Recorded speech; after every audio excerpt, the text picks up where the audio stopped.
This is the Aussie NFL Fantasy Show. You know how sometimes the first play of the game can be a real tone setter? Aussie. Yeah, I basically just went with Ashton Jen Teabag. NFL. He's not a walking 7 for 70 as I learned last week when he went 1 for 5. Fantasy. I'd probably lean towards taking Henry maybe ahead of McCaffrey just because of what I've seen. The Aussie NFL Fantasy Show. Loading.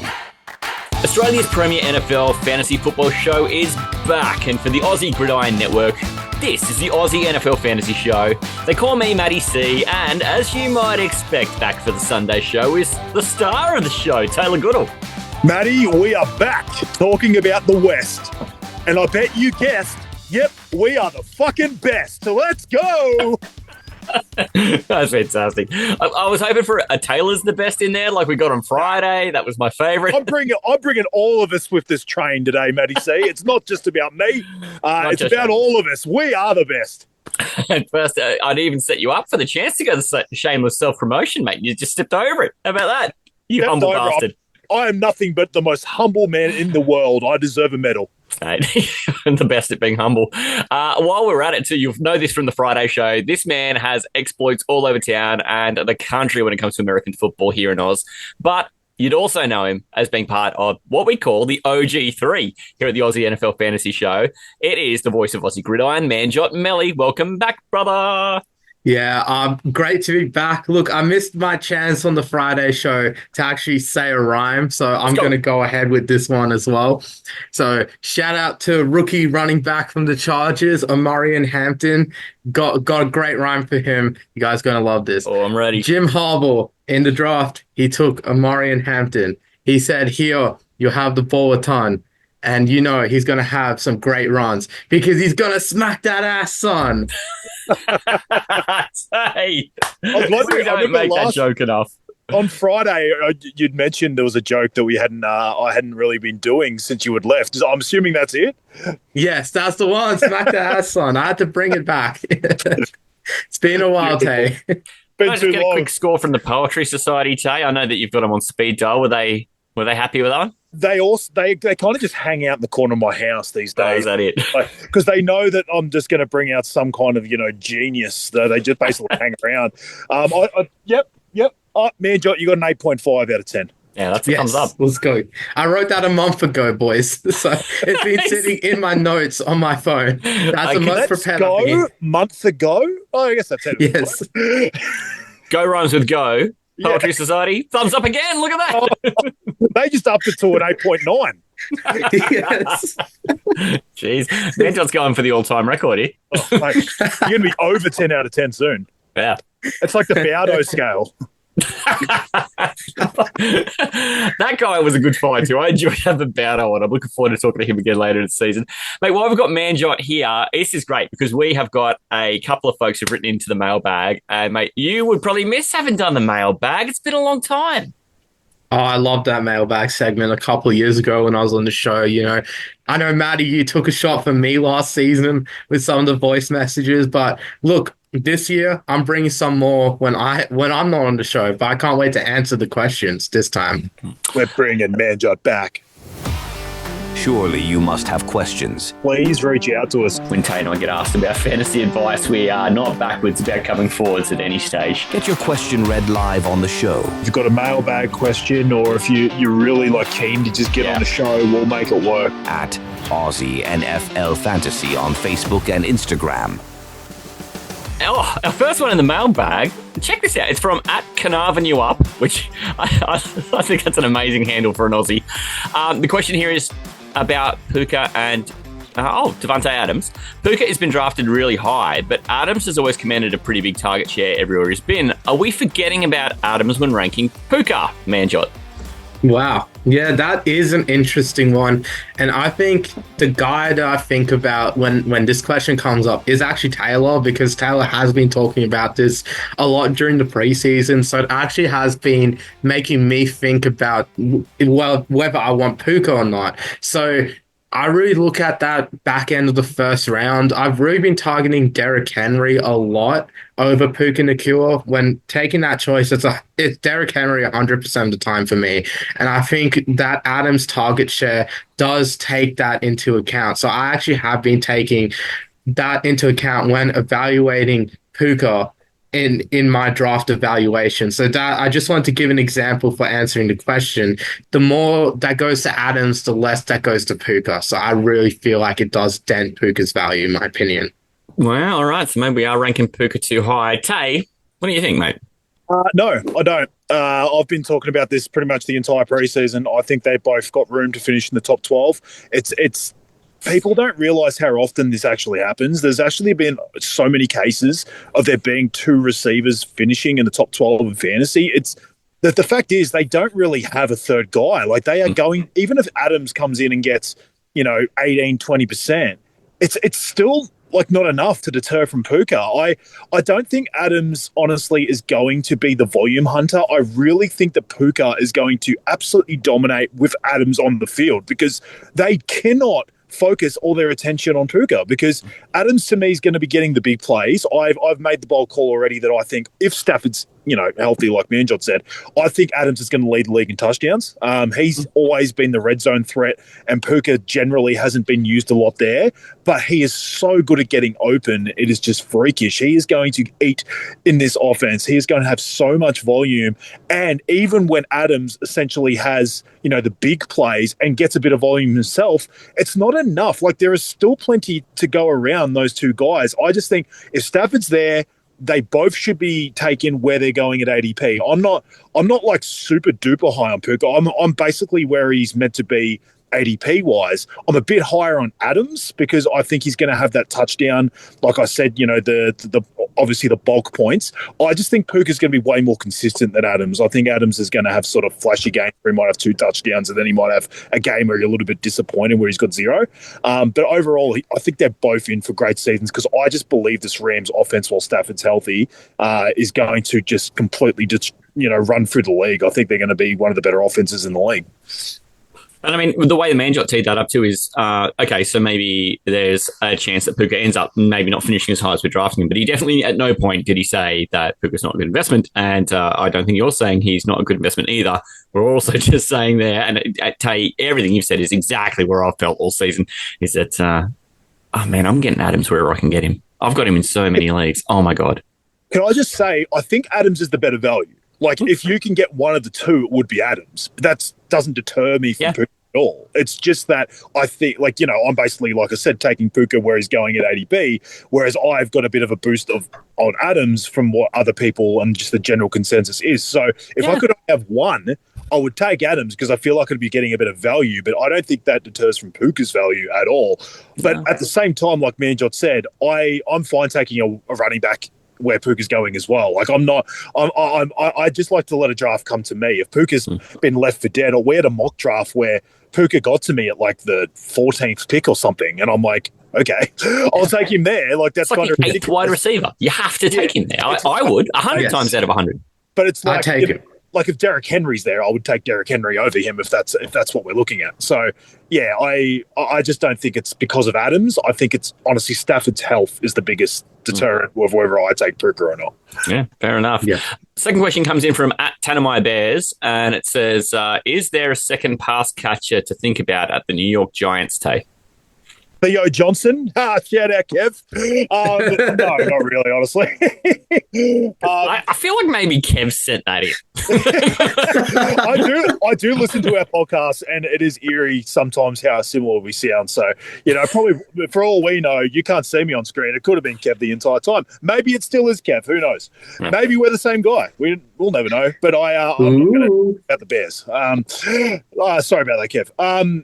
Sorry about that, Taylor. Who knows? Sorry, what are we talking about? Giants receivers. No, not really. I don't think so. And honestly, I don't trust Russ. If this was Jameis, I would probably have a bit more, thinking I would be looking outside the box. But no, honestly, I think this is just getting funneled to Malik Neighbors the entire season, honestly. I don't really look at their other receivers. Darius Slayton has just always been a big play guy or nothing. It's always been boom or bust for him.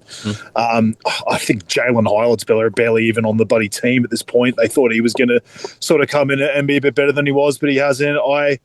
Yeah, I don't have any trust. The running backs, I mean, Scatterboo could be a great pass catcher, but we don't know. Tyrone Tracy, had moments, but I think he's going to be more used between the tackles. I don't think so, honestly, not for fantasy. But have a watch, but I wouldn't be drafting anyone else. I think it's just all Malik. I don't know. I've kind of put a little circle around Wandale Robinson, but I mean, I haven't ranked him with any seriousness. It's just, it's my last pick in a late draft. Okay. Full PPR for Wandale because he might have 5 catches for 6 yards the way that he plays. So 5.6, great. He was top 15 in the league for targets last year and took a ton of receptions too. So that's kind of like, that's where his value is. But I mean, I'm not building a championship team around Wandale Robinson. Are you, MANJOT? Wandale Robinson. No, I'm not that big of a believer. Don't worry, Matty. Yeah, it's really just Malik Neighbors or bust, I feel like. I mean, they can get some pass catches out the backfield, but nothing really from the receivers and tight end group I see. So, best case scenario, famous Jameis plays. I have no confidence in anyone but Neighbors, but it just really depends on the quarterback play. It's like Russ is the middle ground. Jameis, you get more, and then Dart is probably your floor there with what you're going to get from the receivers. Neighbors. Everybody needs good neighbors. And to be honest, that offense, we just don't know where else the volume's going to come from. It's not from a bit of running back volume with passing and Neighbors doing the heavy lifting. I just don't know where else to go with the ball. We're going to have to wait to see someone emerge. Hopefully that helps Tanner My Bears. A quick one here from @Matty fucking C. Has Brian Robinson's career been totally shot now too, Tay? One in the leg, one in the heart, apparently. Taylor's been shot. Yeah, look. He's apparently Bill has just taken over him, but I still am wondering if he is going to get a trade. I don't know. Look, I don't know why the market would be absurdly high for him. Like, everyone's kind of had their training camps, and like I've looked at Miami, like, because obviously they've had some struggles with injury in their backfield. But I don't know. I get the feeling that he's just going to stay in Washington, and then like basically if a team really, really gets desperate, they might trade for him. So I don't know. It depends. Like if he pops up on a team that really actually needs a between the tackles runner, a guy that's been shot in the leg, they really, really like that. Then yeah, I think he could resurrect it. But yeah, I'm with you, mate. It's not really looking good for his career right now. As a stupid question, though, because it's just me taking the piss. The question really is, though, I think, and MANJOT, you would probably think this is about right. Dallas would do that, wouldn't they? Dallas or Chicago, I reckon. I think Chicago really is the team that I've been thinking about. I think this is more Kev propaganda. I talk to Kev like every day in terms of fantasy. We're always talking on the side. He's funny as hell too. He's so good. Definitely. We always talk about the best. And the ice cream man. Yeah. Ladies and gentlemen, that is the mailbag. We spent a lot of time on my bullshit questions. I just threw in there for shits and gigs. But well done, guys. Might have been the most time. Without further ado, let's get into the meat and potatoes of today's episode because, let's not bury the lead here. We've only brought on the biggest 49ers fan to ever be a 49ers fan in 49 years. It's MANJOT Melly. We're going to dive into the NFC West right now. G'day, Gridiron. Some of the things that come out of my mouth, I'm just like, oh no. Yeah, I joke that I've got enough drops from Brad right now that I could probably create Brad AI. Twice a week, all season long on the Aussie Gridiron Network. I don't care that you're 22 years old. No phones! G'day, Gridiron. To kick this off, MANJOT, this is not how I think that you thought this was going to be when we were all around the fireplace last year talking about what the 2024 season was going to be like.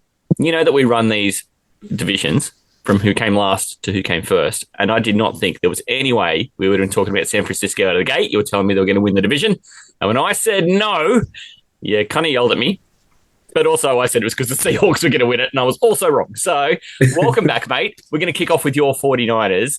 And here we are in a position where they've actually got some really still very fantasy relevant players. We're going to kick off at the quarterback position. Your boy, you got the bag, Brock Purdy, in the offseason. How do you think that impacts his value at all in fantasy, given what he's got to work with on offense now?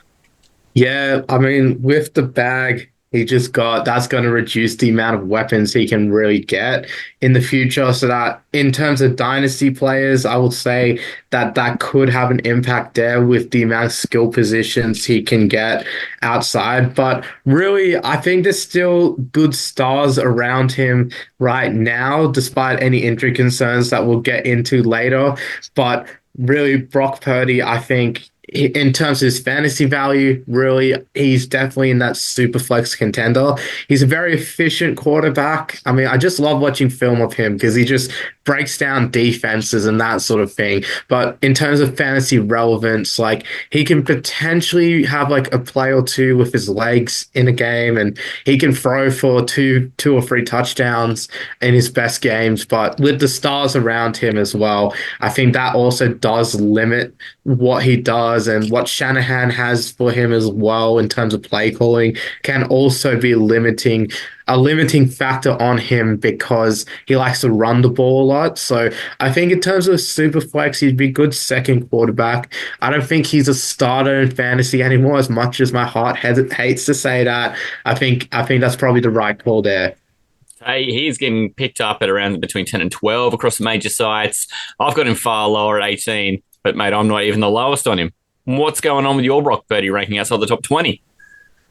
Yeah, I kind of look at him similarly that I talked about with Bo Nix on the Friday show, but I've got him in that like gap. Like I think his floor and his ceiling super close like Nix's, but I have him far lower. Like I believe his floor's like probably like quarterback 20 and his upside's like quarterback 14. Like I feel like he has a decent enough floor that he's not going to basically hurt you where you're taking him. I know that sounds like you probably are because you're taking him at quarterback 12, but I just don't like it. Like he just doesn't have the upside for me because he's lost a lot of those weapons. Yes, he's still got some okay ones. Sorry, that's the wrong words. He's still got two very, very upper echelon ones, but he used to have like 5, and it was just kind of like, where does he get his upside in fantasy when basically his entire baseline of his fantasy career, he's had all these amazing weapons around him? So the problem is too, like we look at McCaffrey as an upside for him in the passing game, but you can also see that as a negative because how many fucking rushing touchdowns does McCaffrey have? Like the amount of times that McCaffrey actually takes away from Brock Purdy's opportunities to score touchdowns in fantasy is quite high. So yes, McCaffrey being there is going to help the offense. Yes, he is a very good pass catcher and he's going to offer up something for Purdy, but kind of outside of CMC and Kittle, I don't see a lot else there. Like obviously we're hoping for a Pearsall breakout, but I don't know. I just don't think there's enough weapons around Purdy for me to believe that he's a fantasy asset. But I do believe he could be a real life winner in like NFL this year because they have an amazing schedule. Like they literally have the easiest schedule based off records from last year this season. So there is an ability that he could just basically game manage this team to a very good record. But I don't believe that's going to come as an amazing fantasy asset. So I have him far lower than his ADP right now. Yes, the benefit of coming fourth in division is that you play fourth in every division for the rest of the season, right? So they've actually done themselves some favours with that. But the thing that I think this has shown up to me is that while it's a land of milk and honey with all these wonderful places to go with the ball, you take away those, and Purdy was kind of, I think, living on knowing that those were there. Now he's being asked to be a truck to pull the trailer. He's not. He was part of the trailer. He was getting pulled along by the other players who were the truck, and part of that truck was a healthy McCaffrey. Without him, things went downhill pretty quickly, and Debo hasn't had a particularly healthy or good year for 2 seasons now. Now he's not even in town. So just some of these things that were dragging him in the right direction are no longer there. Christian McCaffrey is back, but he is going to cost you quite a bit. I saw in the early part of the preseason, we were sort of having a laugh. You get him in the middle to late part of the second round.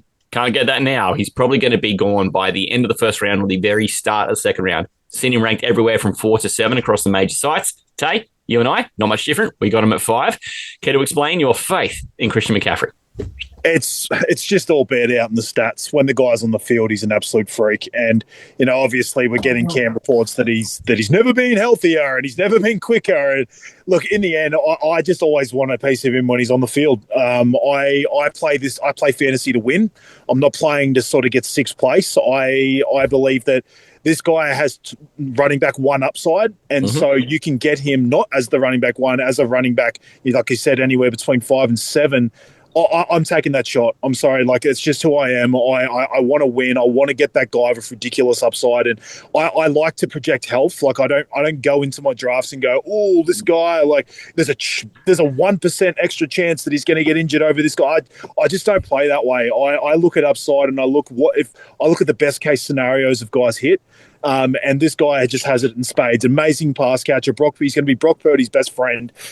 He's going to get that many rushing touchdowns. Like we brought up, they've got an amazing schedule this year where it's just super easy. He's going to get so many good matchups for running backs this year. I just think if he can stay healthy, like we're always going to keep talking about, I think the world's his oyster this year. Like, this could be a real big comeback for him. I don't buy into the narrative that the Niners are going to manage him because of that. The Achilles issues. I just think when he's there, Shanahan's just going to use him. He obviously takes care of his body, and I don't think that he's going to want a smaller workload. And Shanahan's obviously missed out on having him a couple of years here. I think he's just going to use him up as much as he can. So, mate, I'll take him. I'll take him before where he's going in drafts. I'm very high on him. Oh my God! If you have a healthy McCaffrey and you don't use him and you go 6 and 11 again, you're getting fired. That's just the bottom of that. Do you have any concerns about the injuries here, Manjot? Do you have any concerns about the injuries from McCaffrey and whether he'll come back strong this year?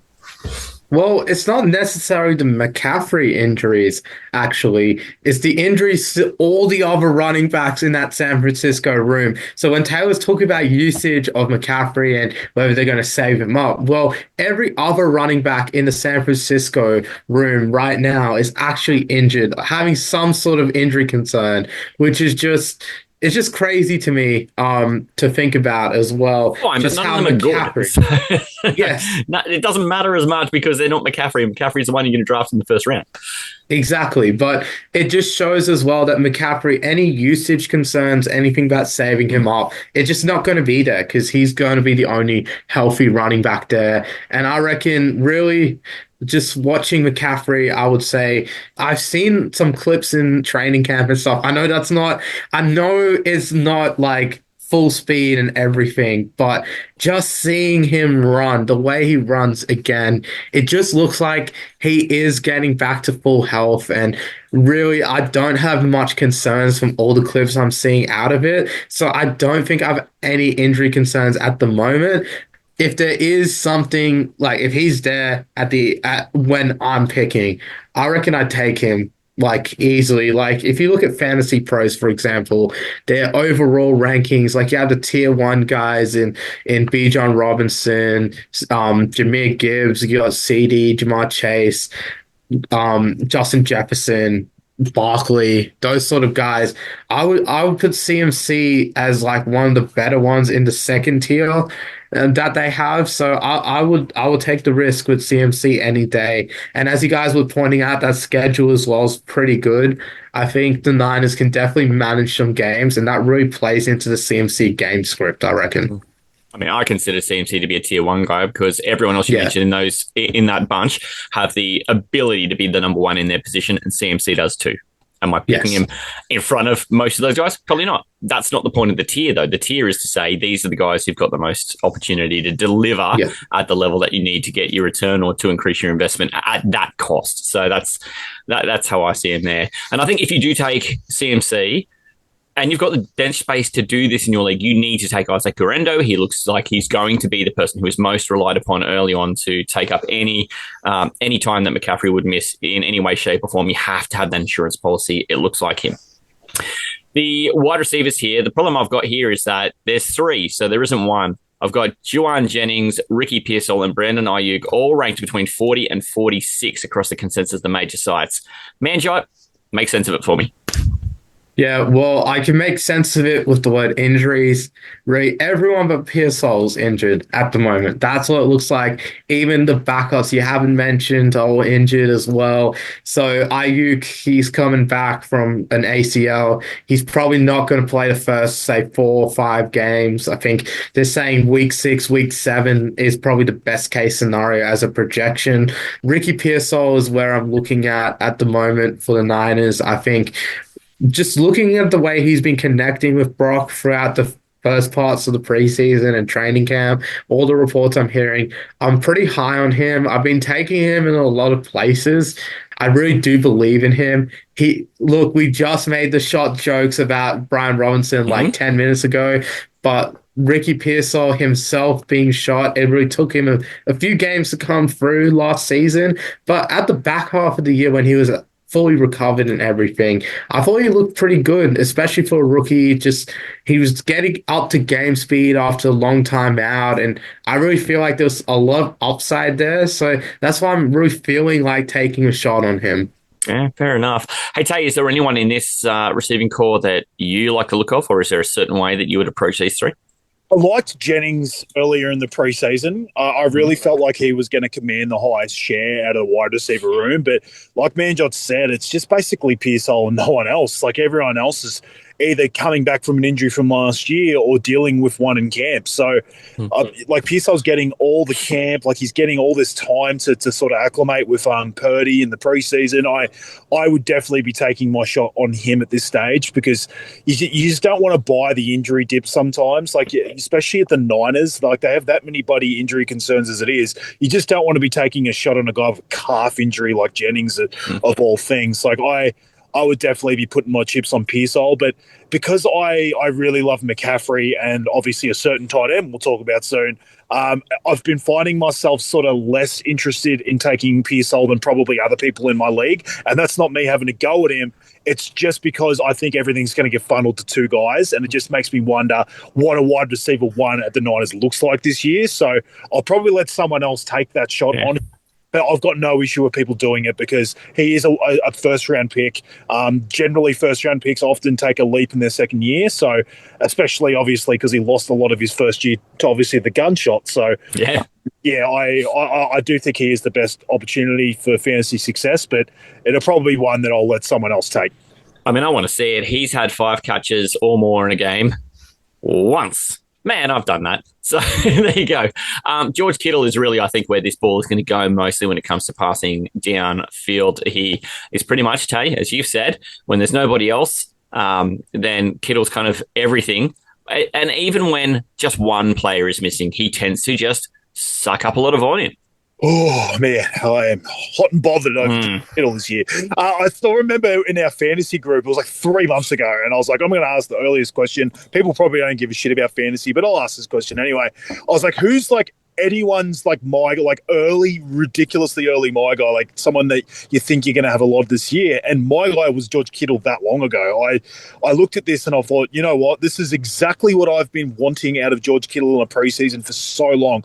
I have said to you, I made the bold call like 3 years ago with you guys on the podcast that I think he's the best tight end in the league. Even when even when Kelsey was kind of going through a lot of that prime, I basically said that I think if Kittle was on the Chiefs at that stage, that if you'd swapped essentially where they were, I think Kittle would have actually been doing better than Kelsey. I know that's a bit of a bold take, but I just think he's the best tight end in the league. He does so much. Like he does whatever his team needs. And this year, his team fucking needs him to catch passes. And that's what we want in fantasy. Like, obviously, in the past, he's been so erratic because there'll be a game where they get 3 injuries. So all of a sudden, he's fucking got 2 touchdowns and 110 yards. Then he goes back to being the blocker 2 weeks later because they get those guys back. So it's hard to know what you're getting out of your draft pick, you know, because it's so sketchy. It's like bits and pieces here and there. Whereas like you even saw last year when they had all those injuries with McCaffrey going down, and he was the tight end 1 in a lot of formats. I know Brock Bowers in some, scorings was 1. It was like basically Kittle and Bowers at the top. And I think he's got an even better situation this year coming into it. He's going to get a longer period of doing that. So I just think he's a no-brainer. I've got him as my tight end one. I just think, like I said, him and McCaffrey are going to be Purdy's best friend. Everything's going to get funneled to those two guys. And I think there's going to be that many games where you're just seeing him stomping down the middle of the field for a 30, 40-yard touchdown. I love him. He's gorgeous. He's gorgeous George Legittle to me. I'm so high on him this year. I honestly do not see where it goes wrong. Set your clocks back to 2018 by the sound of it, Manjot. Is that what we're saying for George Kittle here? Yeah, I've been saying since 2018 as well. I've been agreeing with that Taylor take of Kittle better than Kelsey. I've been saying it since then. It's just the Jimmy G era. He was used as a blocker a lot because of Jimmy G's sort of indecisions and that sort of thing, and how the offense was running at the time. But I think last season with Purdy, he really found the rhythm when everyone else went down, and he found sort of that 2018 sort of form as well. We did that mock draft when Ian was on the show, and I took Kittle like straight away, like before Taylor could, just because I was like, I'm just as high on him. And that was like in the 4th round as well. So I've been pretty high on Kittle this whole preseason. I think probably his floor is tight end free. Like really, you're probably getting him at his floor. So I'm really excited about that prospect. There we go. San Francisco 49ers wrapped up. Anyone got a quick late round flyer? I mean, we talked about their wide receivers. That might be the one spot they've got the depth. Just Garendo as the handcuff, really. That's what I've been doing. I don't know he's got value if you don't have McCaffrey either. So, but if you do get McCaffrey, I think you kind of have to do that one. Let's move on to next in the division was the Arizona Cardinals. Weirdly, Kyler Murray is the highest ranked quarterback in this division. He is anywhere between 7 and 10 across the majors. Tay, you and I, slightly cooler. We have him at 11. Why are you down on him?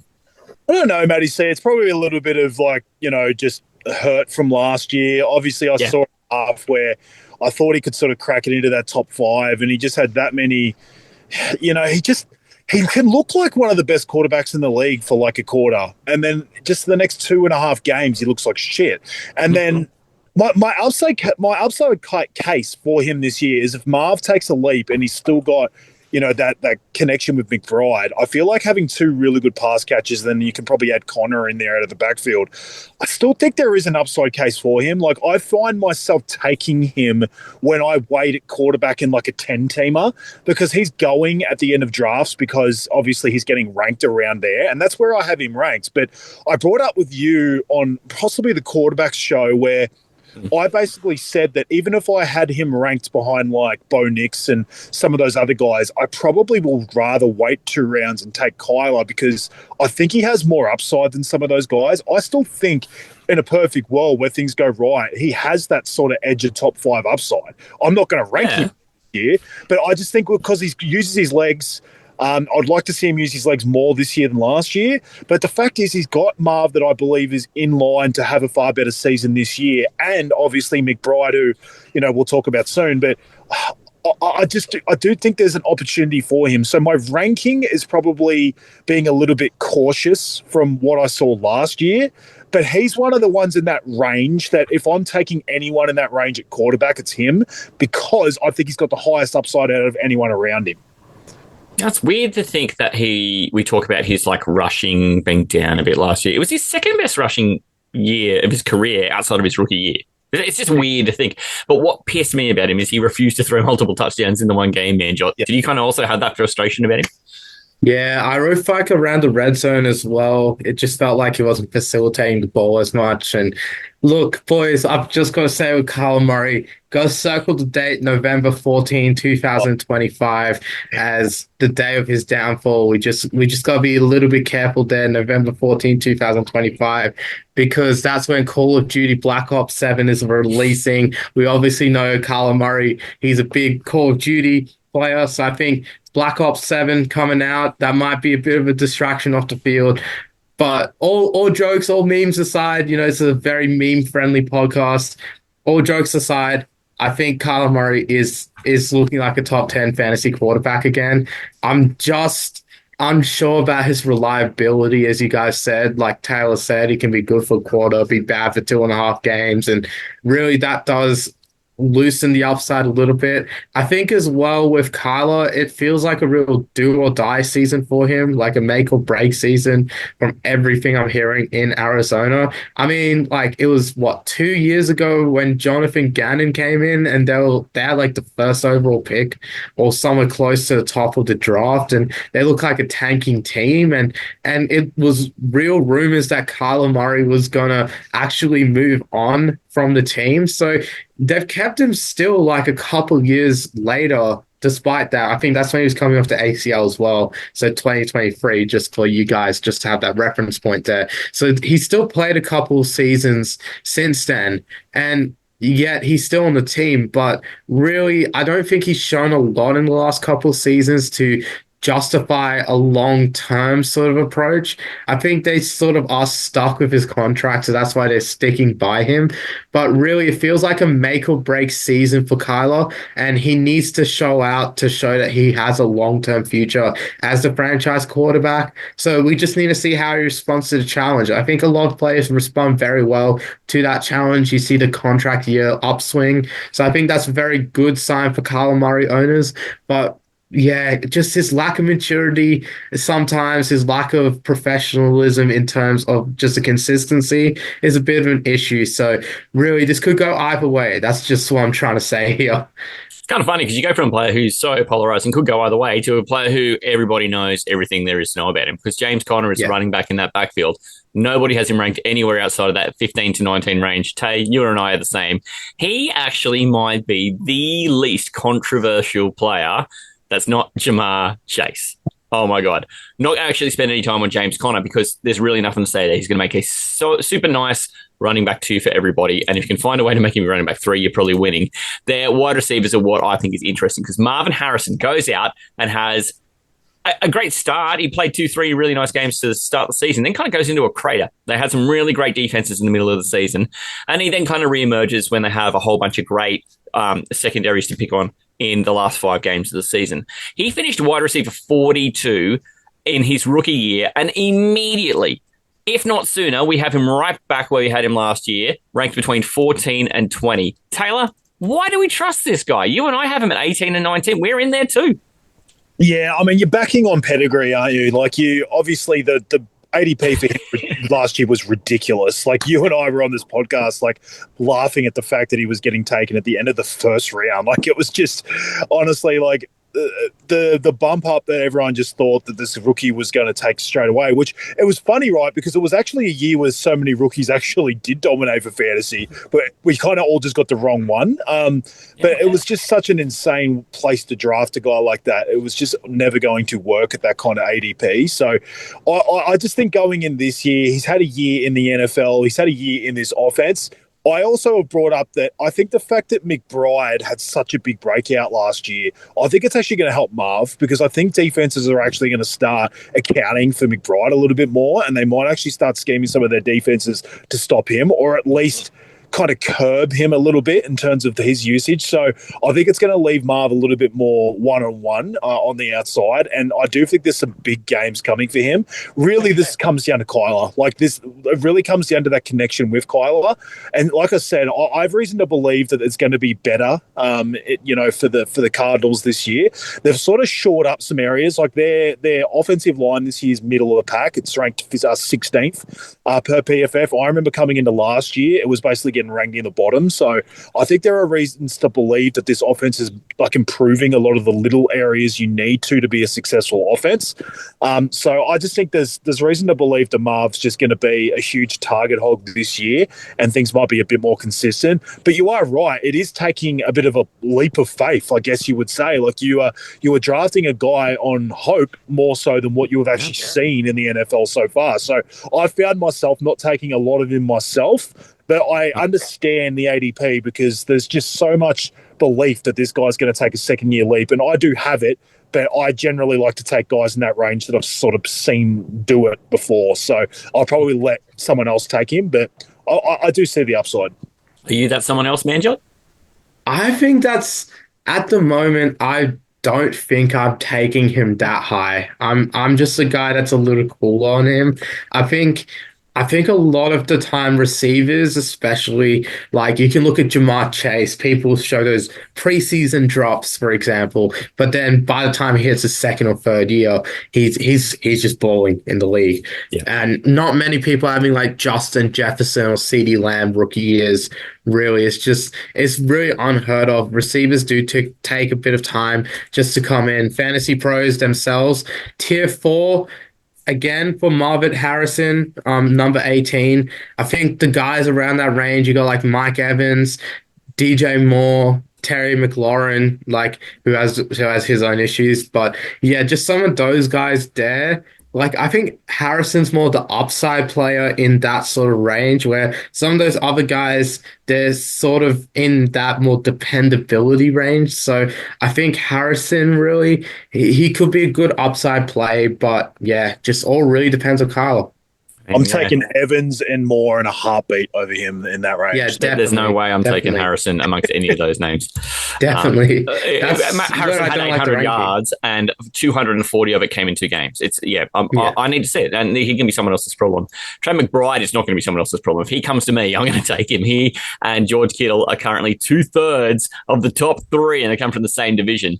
Everywhere I've seen McBride is ranked nowhere lower than 2. Weirdly, nowhere higher than 2. He is just tight end number 2 everywhere. Tay, you and I, for us, it's personal flavor. We've got him at 3 because, you got to pull in an order, and we kind of like the way the other 2 are set up. Manjot, do you think Trey McBride is a top 3 tight end? No question. Bowers, Kittle, McBride. We've covered them this week alone. That's just crazy. All in West week, we've just talked about the top 3 tight ends. That's your tier 1 right there. Rank them in whatever order. I wouldn't mind if you get either of those 3. I'm a big believer in your guys' philosophy. If you're not first, you're last on the tight ends. So I really think if it's not those 3, it's going to be you wait for them until later. 4 positions for the Cardinals, 4 players, 4 minutes. That was quick. Let's move on to the Seattle Seahawks, who weirdly last year finished 10-7, equal with the Rams, and missed the playoffs, while the Rams go on and win the division. They have had wholesale changes to places of fantasy value. We see Geno out. We see Sam Darnold in. Sam Darnold last year, he was quite something. Tay, I'm finding it hard to see Sam Darnold doing everything he did for the Vikings, even further west this year. There are just so many red flags about Darnold this year. Like, what's the counter for me of KOC mentions? I'm about to just break that out, out of the water. 7,116. Yeah, well, it's going to be 7,117 in a second. I think leaving the KOC offense is it's brutal. Like, he was so sheltered in that environment. Like, they got a better offensive line this year, but their offensive line was still good last year. Hit possibly the best wide receiver in the league in Justin Jefferson. He just had that many avenues to succeed last year, Sam Darnold, and good on him for doing it, because we still didn't project that. Like, a lot of people were saying that they had issues with the Vikings offense and the Vikings in general because of Darnold. So hats off to him for doing it. But the problem is he goes to a team that it's run first. It's not going to be a scheme where they're going to be passing a shitload. Yes, they'll have some play action, but I don't think they're going to want to establish the run first and foremost. They're going to be, like I said, a team with not a great offensive line. They're obviously trying to scheme their way away from their offensive line and do different stuff with Kenneth Walker and Charbonnet, because I think they've realized that it's not exactly their strength. So there's going to be an opportunity where he could be taking sacks a lot more than he was at the Vikings. And like I said, a run first offense that he could get sacked in a lot anyway. I just don't know where it's coming from. They also traded their best receiver in Metcalf, and I just don't know. Like, obviously JSN, I like him, and we're going to chat about him in a sec, but I just feel like they took a step back in a lot of different ways that would help Darnold. So I just don't know where's fantasy success. I think the Seattle could be a very good team, but I think it's going to be lower scoring games where they try and run the ball. So, yeah, I'm going to be watching Darnold from afar, put it that way, in fantasy. Yeah, and running the ball is where we think they're going to do their damage, right, man? Job. We've got Kenneth Walker. Everyone's got him ranked between 20 and 15. Rightly, I've got him at 15. Tay's even higher than that. You've talked a lot about Kenneth Walker this off season. We'll come to you in a minute. But Manjot, we expect that Kenneth Walker is going to be the bell cow. Zach Charbonnet is ranked with some purchase in fantasy this year. He's pretty well ranked in the middle of the 30s as well. So we think he's got a role even if Kenneth Walker's healthy, or is this just all insurance for Kenneth Walker getting hurt? I think really, yeah, that's the outer running room. I'm pretty happy with Kenneth Walker's role. I think I'm pretty happy with that 15 ranking for him as well. I think that's a good spot to put him. He's pretty similar to James Conner in a lot of ways in terms of the dependability of him. I think Charbonnet, he could see his role increase, but really, I'm just not sure really where to put Kenneth Walker where to put Zach Charbonnet in some of these conversations. I think it's just really interesting for me. I think really you're just going to see just Kenneth Walker. I think it's a really dominant split for him. Yep. I'd say probably looking at a 70-30 split, in my opinion, is probably the early projection from me. Look, don't hold me to that. Things can happen, but that's just how I feel like it's going to pan out for Kenneth Walker. I think he's going to get the lion's shares we like to joke about all the time on the podcast of the carries. So yeah, I'm still pretty happy with that. So run heavy team. I think Sam Darnold's going to be game managing a lot as well. So really, yes, I think that's a good spot to really put Kenneth Walker. And we don't think Kenneth Walker's going to be a pass catcher, Tay, but that has not dampened your love for him. I just think he kind of gets undervalued because of the fact he's been injured. Like he was running back 12 in points per game last year. So he only played, I think it was 11 that he actually ended up suiting up for. So that was always the problem, is his injuries. And I've sort of talked about it as like almost like a not so high end SCMC in a way, where I think if he can just stay on the field this year and play a bit more games, I think there's an opportunity for him to sort of really, really break through his ADP here. And I've watched him. It's more of an eye test thing. I just think he looks amazing. Like, I watched him in that game against Detroit last year, who had literally the best run defense in the league. He torched them, like 3 touchdowns, 100+ yards. Like, he is a very, very good back. He just has to stay on the field. And this isn't even against Charbonnet. I actually think Charbonnet is going to eat more into the work of Walker. But the way I'm looking at with the juice of Walker, I actually think that's not going to be a bad thing. I think this team's going to run the ball more. Like, I think there's going to be more high for the running backs. So even if Charbonnet gets up to 40%, I think it could be like an Aaron Jones situation at the Packers back in the day, where I think Walker, if he goes down to 60%, might actually be a good thing. Obviously, it's going to help his chances of not getting injured, but I think it's going to give him like higher, like the usage is going to give him, I guess, a better, like, I think he's going to have more fantasy points per run, like more fantasy points per touch, I guess I would say this year. So I've got no issue if you're taking Charbonnet as well. I think this team's going to run the ball well. Like I said, I think they're trying to scheme up different ways to sort of, work out their offensive line, which is a bit of a, it's always been a bit of a weakness. So it's not like they've gone backwards in O-line. I think they're still trying to fix it. But if anything, it's probably better than last year, but just still on the bottom end of the league. So I think they've got a new OC. They're starting to actually, change things up a little bit. So I just think they're going to run the ball a shitload. And Kenneth Walker, to me, is one of the better running backs in the league. And he's fucking quick. He's got juice. Yeah, I just think there's an opportunity here that he's getting underrated. I think Charbonnet, too, is the kind of running back that you take when you don't own Kenneth Walker because, firstly, like, it's a lot of cost to pay to have somebody who you can't start at the same time as Kenneth Walker, but gee, you could start him in a pinch if you needed him because of something going wrong in your roster. Kenneth Walker's getting more than 20 touches a game throughout his career. It's been pretty solid, and we don't expect that to change. I'd be very happy to get a guy who can do that in the middle of my second running back. So this is why I've got confidence in Kenneth Walker. The wide receivers here, this is what I think is interesting, right? They get rid of DK Metcalf because we can see JSN is a great young talent and he's going to be fine. He's getting drafted anywhere between the 20th and the 12th wide receiver off the board. Tay, you and I, we really feel no different. We're right smack dab in the middle of that range. Is there a second wide receiver on this team? They went and brought in Cooper Kupp. Only Cooper Kupp. The guy's won a Super Bowl MVP. He is getting ranked in the mid-40s. He's a 9th round pickup at the moment. Do we just not trust Cooper Kupp, or is it that we don't trust Sam Darnold? I think it's Darnold for me. It's the way the offense is running. I still think Cup has a bit to give. If he had ended up on maybe more of a high octane offense, I think I would have actually probably still been a bit in on him. But I just think it's the landing spot. I'm also curious to see how they run things between him and JSN, because they've both been predominantly slot guys. Neither of them have really wanted to be on the outside. I think they will run Cup out of the slot and JSN on the edge, because obviously JSN's just a bit quicker. He's obviously younger, and I think he prototypically probably is the better guy on the outside. So it'll be interesting to see how that works, because if Cup's actually still got a bit of juice and he's in the slot, the way this team's running the ball and looking to just sort of pass, there might be an opportunity where he actually gets more targets than you think.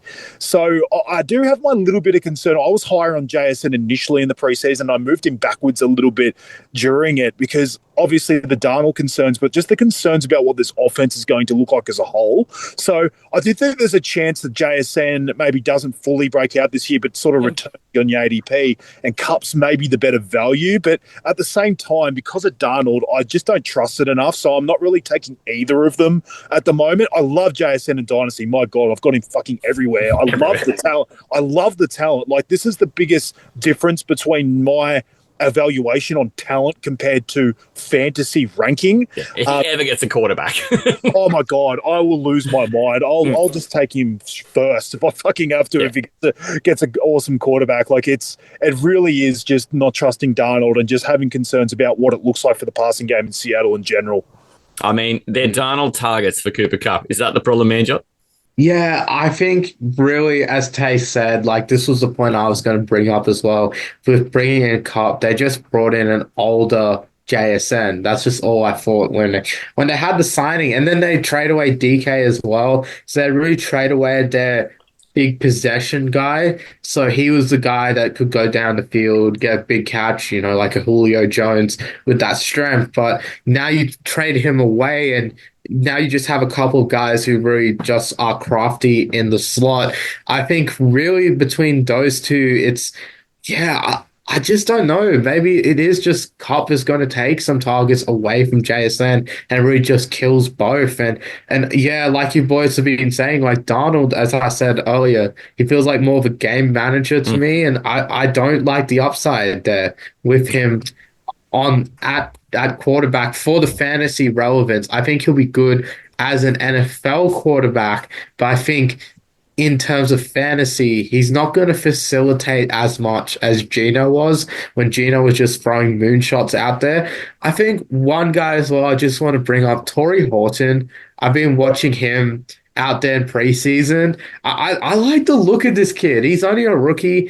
He's going pretty deep. He's like the wide receiver, 95.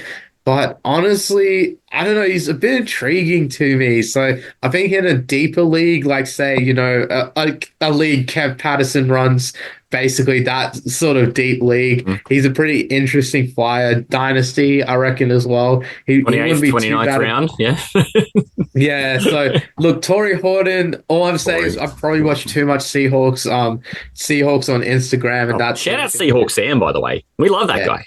Yeah, shout out to him. I think I watched one of his videos on him, so I can tell you also, that also put him. I saw that video too, mate. Yeah. Well, also Seahawks Australia as well. They're one of the Australian teams now, so yeah, they had some Torrey Horton hype. So yeah, he had some buzz there. So just a late round receiver. Our Instagram is starting to look a lot alike, isn't it? We just get the same videos, you and I think. Look, it's probably in the Pete Neal, Bo Melton sort of range of hype I'm giving here. So really, and it's for a rival player, so it's not even as biased as Pete Neal. But I can't tell if that was respect or a shot at Pete either. I just can't tell. It's a shot, 100%. I'm not hiding that one. Take that, Pete. Well, I was going to ask for late round flyers, and I like Torrey Horton. The one that I know someone in our group chat would slay me for if I didn't bring up Elijah Arroyo, because really that's the tight end name, but no one's ranked him. He's ranked no higher than 28 anywhere I can find him. I think that's one you circled. Tay, do you have one that's worth circling as well? Yeah, he probably would have been it. Yeah. Obviously, Manjot just talked about Horton, who's, flashing in the preseason, but definitely not someone I'm looking to draft and redraft at the moment. But yeah, Arroyo would have just been one because obviously tight end, it doesn't take a lot for you to sort of hit. Yeah. And obviously they spent capital and got rid of Noah Fant. So yeah, he's one that I would probably keep an eye on. But outside of that, mate, not too much there. I like how we're just stepping right over AJ Barner too, and he's just standing there with his, arms in the air, looking around, going, "Hey, did I disappear?" So I don't know, AJ Barner. If you're taking a Seahawks tight end, then no, good luck. The last team in this division is the champions of the division, the LA Rams. They're an Australian team as well in terms of teams who get slotted around the globe for global following, and mate, they are coming down under in 2026, which is going to be great. They start with Matt Stafford, who a little bit hurt at the moment. I don't think there's any question around him for week 1 at this stage. He is ranked well outside the top 20 by most sites. NFL.com fantasy just slid him into 18. Tay, that must make your mouth bitter. You've got him far higher. I do. It's such a hard situation, though, with that injury. I would still take him, as my quarterback 2 in a super flex because I still think while he's on the field, because he's got those 3 cocks that I've talked about in the preseason a lot, I think he's set up for fantasy success. And I just think because he's got an upgraded his wide receiver 2 at this situation, I just think they're going to be able to move the ball so well. So, and then obviously Kyron had a huge amount of rushing touchdowns last year. If he has a little bit of negative regression on that side of it, there's even more passing opportunity for touchdowns for Stafford this year. So I just think the fact that there's going to be such a good baseline for offense for this team because of everything around Stafford that I find it hard to believe that he doesn't beat that ADP if he's healthy. It's obviously just a concern. So I would still take him as my quarterback 2, but I'd probably want at least a starter, even in a super flex behind him, just in case obviously something went wrong. And then, if he's missing time, obviously you're going to need someone else to step in. So I love him at that ADP, like you mentioned, still, because until I see him go down, I'm going to just presume health. And he walks into just an amazing situation. McVay knows exactly what offense to scheme up, to help Stafford. So, yeah, mate, I just think this offense is set up for success this year. He'll be free in 10-team standard leagues. Manjot, what would it take for you to start Stafford? Do you even want to? Oh, he'd definitely be sort of a streaming quarterback. If my quarterback's on a bye, I might just take a fly on Stafford depending on the week. Yeah, if he's got a great matchup, I'll definitely go for it. Yeah, I think that ranking on Fantasy Pros of 25 is really interesting as well. Like, they've got him behind Geno Smith, Penix, Bryce Young, Tua. I feel like he could be easily better than those 4 guys and be 2021 really, and even better could be top 15. Like this, it's a bit of doubt in some of the names above him, I reckon. But really, yeah, Stafford, it's the injuries that are the concern. And I think especially in Superflex, like he's a good Superflex bench quarterback, I reckon. Just having him as the 3rd quarterback in the Superflex is probably where I've been getting a lot of him recently. I've got in a couple Superflex leagues we're in. So I've been believing the hype into him this season. The 2 receivers, of course, as Taylor calls them, 2 cocks, really gives me great optimism there. So I think there is upside, Matty, but I think his lack of a rushing ability really puts him under the other quarterbacks. So similar to what I was saying about Brock Purdy, it's just the rushing ability isn't quite there. And I think as well, when you mentioned Kyler Murray as a top ranking quarterback in fantasy in this division, it's because the other 3 of them are more the pocket passing, game managing sort of things who can throw a deep ball here and there. Stafford's more of a deep thrower than the other 2 that I'm mentioning here. So he's probably the best deep ball in the whole division, which is his upside. And I think his passing is the best in the division, really, with that deep ball. So, yeah, I think that's his upside there. And I mean, it's so funny because he's got the 2 cocks, right? We call them Puka Nacua, we call them Devontae Adams. Mate, we talked about them in the mailbag at the start of the show too. We actually just love both of them.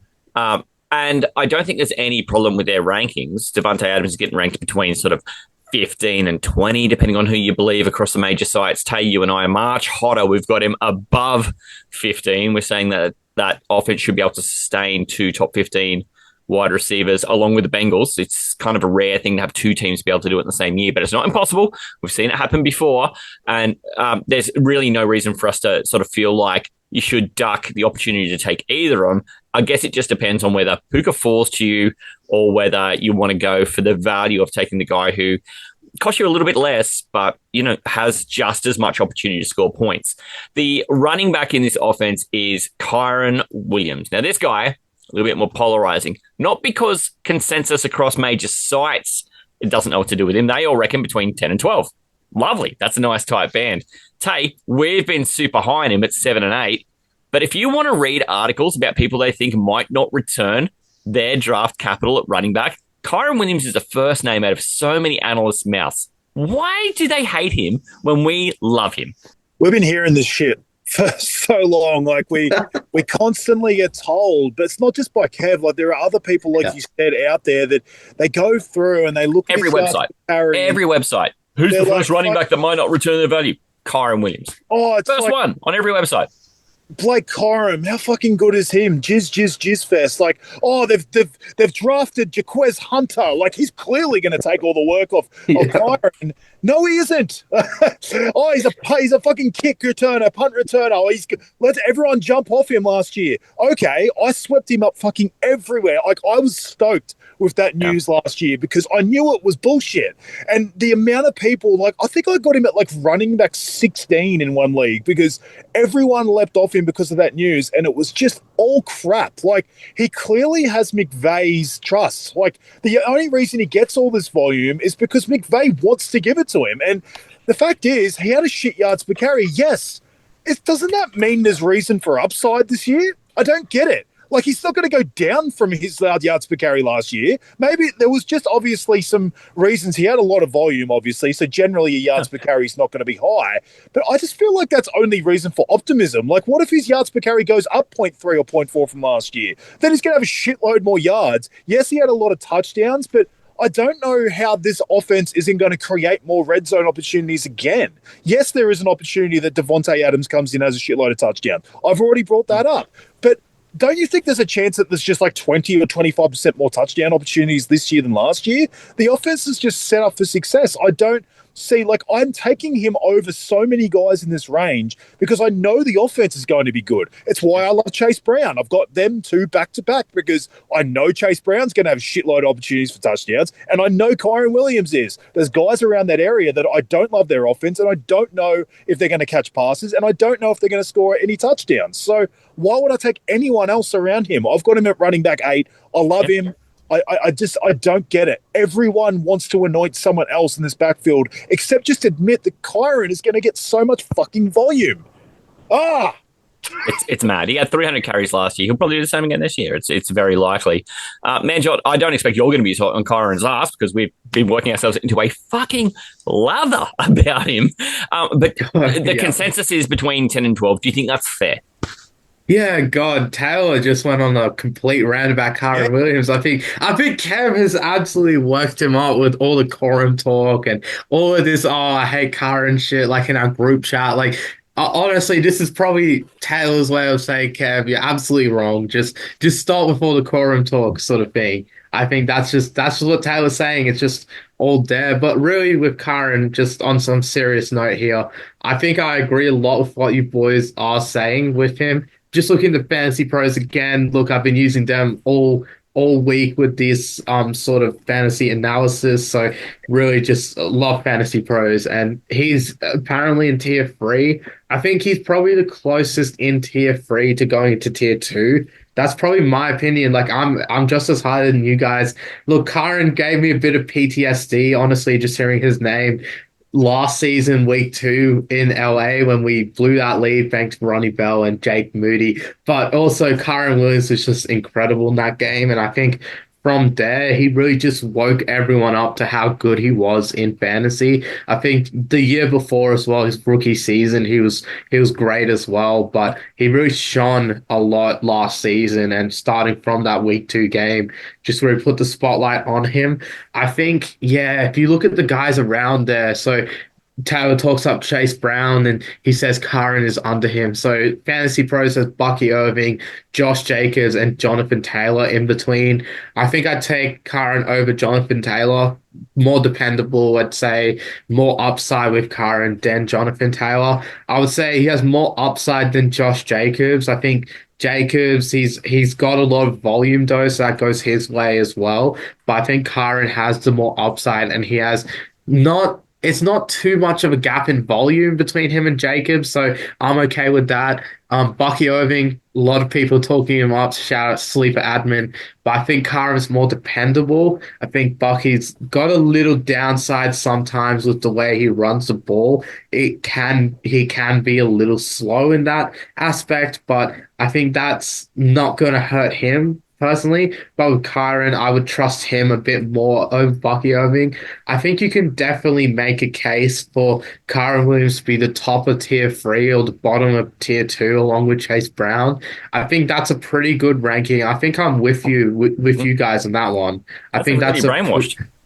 Yeah, I think maybe I have been listening to the show too much. I think I listened to the fantasy show maybe 2 or 3 times a week, like each episode 2 or 3 times, I think. Just cause I just want something in my ear when I'm playing 2K or something or studying. So, just have the fantasy show on. So I must have been hearing all these current takes, boys. So you guys got me on board. Say one last position here because there isn't a lot more depth in this team. We've talked about the wide receivers a lot. We talked about them in the mailbag. We've covered them most weeks in some way or another when it comes to either questions around who they're ranked near, what teams we think are going to be explosive. Is there anything we need to add? Is there anything that we've missed? This is a chance to really draw a line under anything to do with this wide receiving core. No, there was no point to come to me again about Adams and Puka. Sorry, I've just talked about them to the cows have come home. Yeah, we have. And sort of knows my stance. There was probably no point. I really don't see a reason to bring up anyone else because I just do think it's going to get funneled between those two. Tight ends always is a bit all over the place for them at pass catching anyway. And, they've obviously gone with Ferguson, a rookie. Tyler Higbee's coming back from obviously the pretty bad injury from the year before. And I just think they're going to sort of split snaps and it's going to be all over the place. So I really think it is really the main two with Kyron. I think Kyron will be third in targets, put it that way. Well, and even though he's not a big target monger, this is kind of his opportunity to find that gear. And even if he doesn't, I just don't think there's a lot that will detract from what he does really well already, where he's just a volume eater with the work on the ground. The tight end position here, there's been years where McVay has really relied on a tight end. There's been years where he's just stretched 3 out and just utilized the skill of the pass catching from the wide receiver position. So he's versatile in the way he comes to market as well. There's really very little McVay could do that would surprise me. So we've gotten to the end here. I don't think there's any other late round flyers going around. Anyone? Late round flyer from you, Manjot? I mean, I provided Torrey Horton earlier. I don't think I really have one here for the Rams. I think, look, Higbee in past years, I was a big guy, but I don't think I believe anymore. Colby Parkinson? Him. Anyone? Oh, boy. Yeah. I don't think I believe in the tight end. That is for people who have been with us for a while. Colby Parkinson this time last year was a hot piece of ass. And I took that as a win. I was so stoked because remember I said to you in the preseason, I said, Matty, don't draft this guy.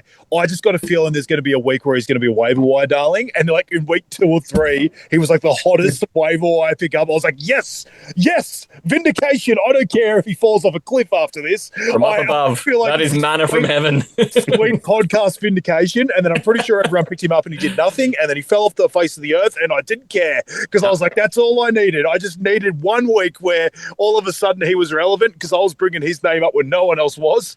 So I was pretty proud of that.